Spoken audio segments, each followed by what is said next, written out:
murmuré d'un lieu où la somme des existences vient s'écraser sur elle-même dans un point de convergence souverain. Les archives akashiques décriraient entre le sens de leur ligne un organe central de ce qui est, la force cosmogonique dont nous sommes la brique élémentaire. Ce lieu existe, bien que lieu ne soit pas un terme approprié.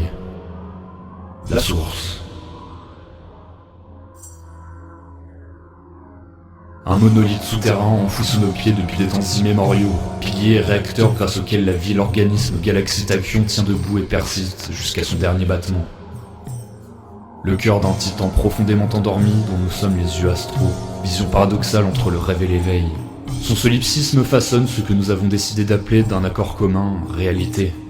Cette hallucination interpersonnelle que les yeux à peine entr'ouverts qualifient naïvement de vérité n'est qu'un angle parmi tant d'autres de cette dernière.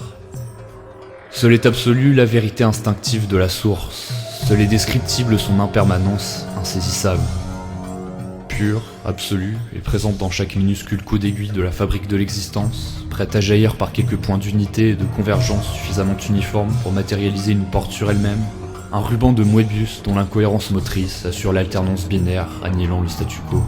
Aussi sommes-nous le rêve du dieu endormi, aussi sommes-nous simplement des songes inconscients de notre condition de construction de l'esprit unique, mais qui, parfois par accident, parfois par l'exploration de régions de notre propre esprit supposé rester sauvage, établissent un contact ténu avec l'entité. Notre propre subconscient n'est qu'un aperçu de la source. Notre civilisation, notre espèce, la matière nous constituant et les règles la régissant ne sont qu'une simple image, un inconscient collectif réparti équitablement entre chacun d'entre nous. On raconte que le réveil de l'esprit se fait parfois de l'autre côté de la conscience. Dans la valse binaire de l'énergie et de la matière, nous retournons à notre état primordial d'énergie pour nous confronter à la divinité enfouie en chacun de nous, comme si l'on découvrait pour la première fois que depuis notre naissance, nous étions constamment épiés par notre ombre. Nous découvrons que sous notre foi absolue en notre sens de l'identité, un illustre inconnu nous analysait dans sa réflexion, que par-delà le miroir de la perception, nous étions des silhouettes bien chanceuses d'être projetées au sol par une lumière indicible.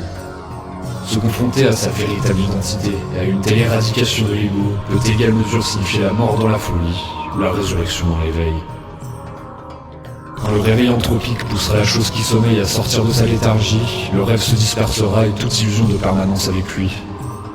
Dans une délicieuse transcendance, nous reprendrons notre rôle de neurones, nos réseaux et nos civilisations complexes se muant en connexions synaptiques, nos planètes devenant des cerveaux cosmiques devenant à leur tour les neurones d'un modèle supérieur. Alors que les rumeurs sourdes du battement des paupières déchireront la cohérence de notre monde, la source se mettra à jaillir, fusionnant l'intégralité de tout dans des maelstroms bouillonnants de lumière aux couleurs inconcevables, nous assimilant à nouveau en son sein, ne faisant de nous qu'une seule entité maintenant éveillée au pied du portail donnant sur notre mort. Nos égos s'amalgamant les uns aux autres, leurs barrières s'évaporant comme de la cire face à une supernova. Enfin, nous ne ferons qu'un. Un cerveau universel, somme de toutes les sphères de pensée sentiente, se concrétisera dans l'éveil du seul Dieu qui soit, le Dieu qui est notre hôte et dont nous formons l'intégralité, lié à nouveau. Notre forme divine s'éveillera dans un plan de conscience supérieur, jusqu'à ce qu'elle intègre elle-même un plan supérieur et que sa transcendance transcende elle-même.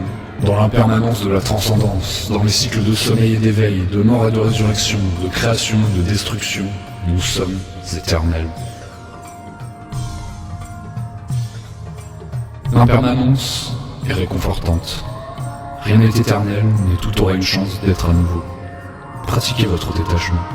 Appréciez la réalité de votre perception, tout en puisant dans la vérité, qui est la mort de l'écho.